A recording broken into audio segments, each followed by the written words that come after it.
চিন্তা করতে পারেন, বাতাসের ঝাপটায় যে মানুষটি পড়ে যেতেন তার পায়ের চিকন হাড় দেখে মক্কার কাফেররা হাসাহাসি করত।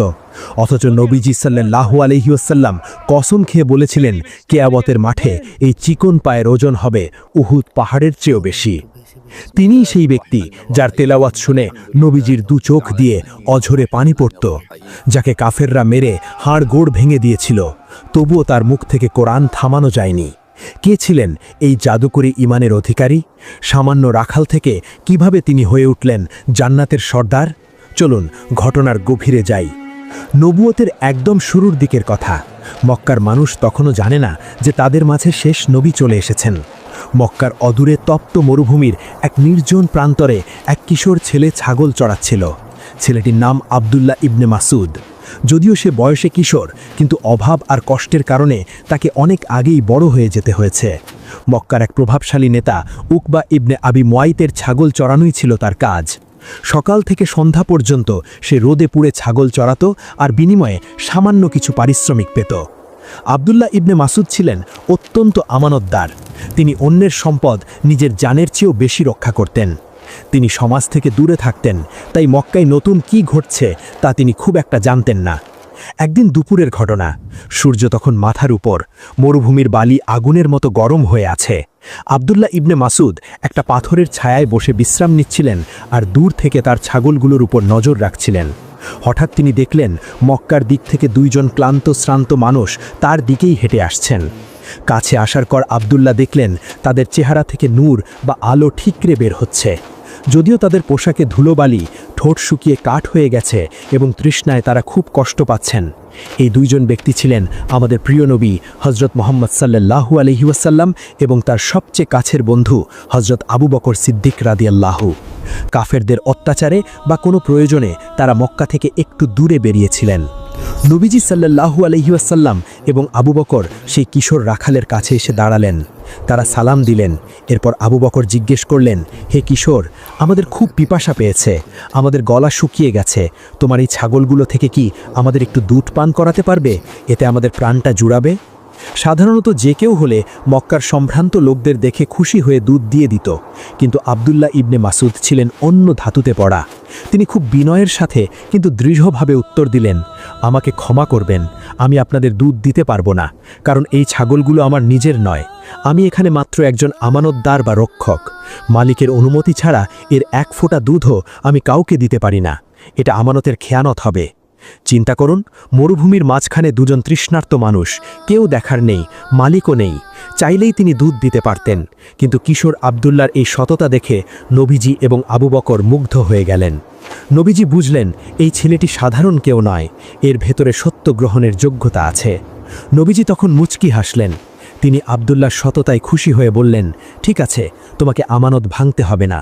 আচ্ছা বলো তো, তোমার পালের মধ্যে এমন কোনো ছাগল বা ভেড়া কি আছে যার ওলানে এখনও দুধ জমেনি, অর্থাৎ যেটি খুব ছোট বা বয়সের ভারে দুধ দেওয়া বন্ধ করে দিয়েছে? আব্দুল্লাহ ইবনে মাসুদ অবাক হলেন। তিনি ভাবলেন, দুধ নেই এমন ছাগল দিয়ে এরা কি করবেন? তবুও তিনি বললেন, হ্যাঁ আছে।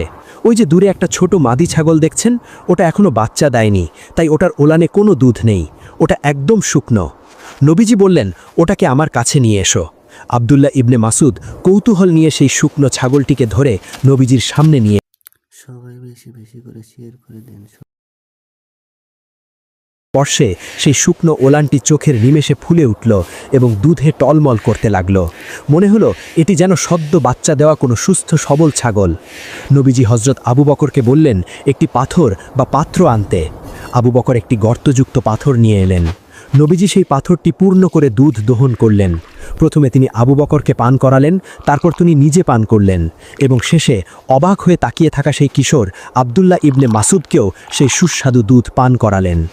সবাই তৃপ্তি মিটিয়ে পান করার পর নবীজি ছাগলটির ওলানে হাত রেখে বললেন, সংকুচিত হয়ে যাও। সাথে সাথে ওলানটি আবার আগের মতো শুকনো হয়ে গেল, যেন কিছুই হয়নি। এই দৃশ্য দেখে আব্দুল্লাহ ইবনে মাসুদের অন্তর কেঁপে উঠল। তিনি বুঝতে পারলেন এটি কোনো সাধারণ জাদুকর বা গণকের কাজ নয়, এটি একমাত্র আল্লাহর কোনো প্রিয় বান্দাই করতে পারেন। তার মনের ভেতর এক অদ্ভুত ভক্তি আর ভালোবাসা জন্ম নিল। তিনি নবীজির পায়ের কাছে বসে পড়লেন।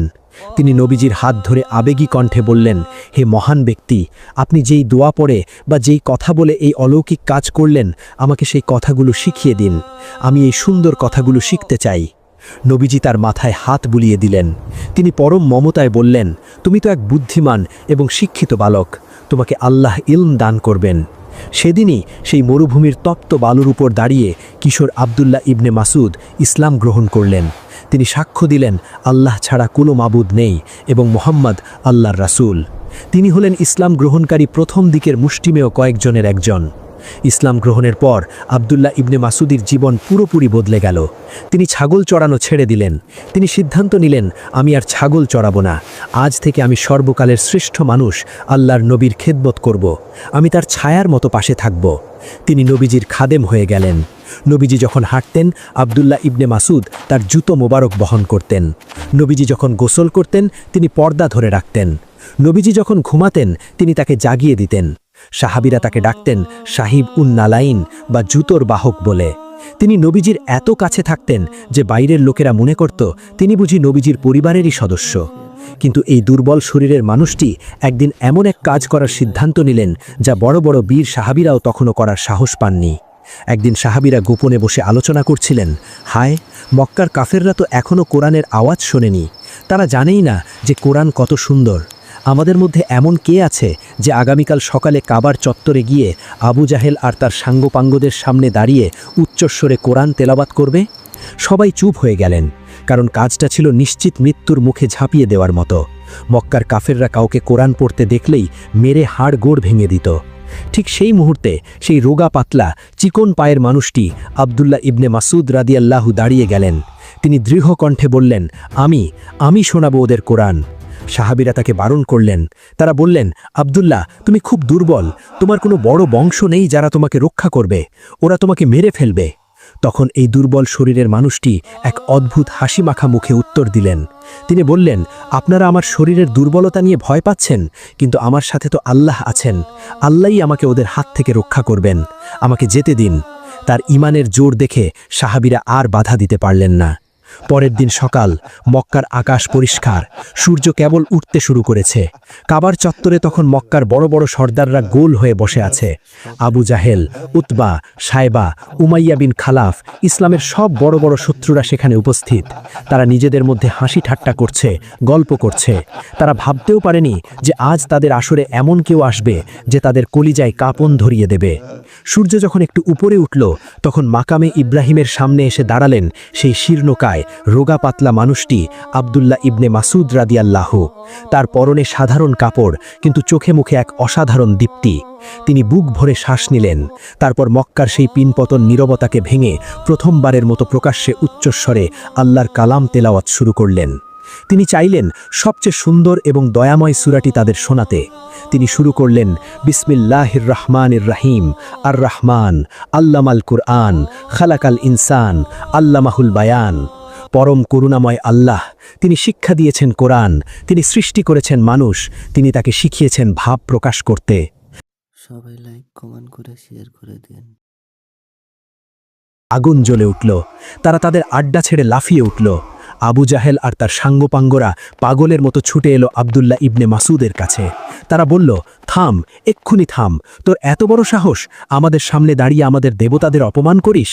কিন্তু আব্দুল্লাহ ইবনে মাসুদ রাদিয়াল্লাহু থামলেন না। তিনি চোখ বন্ধ করে তেলাওয়াত চালিয়ে যেতে লাগলেন।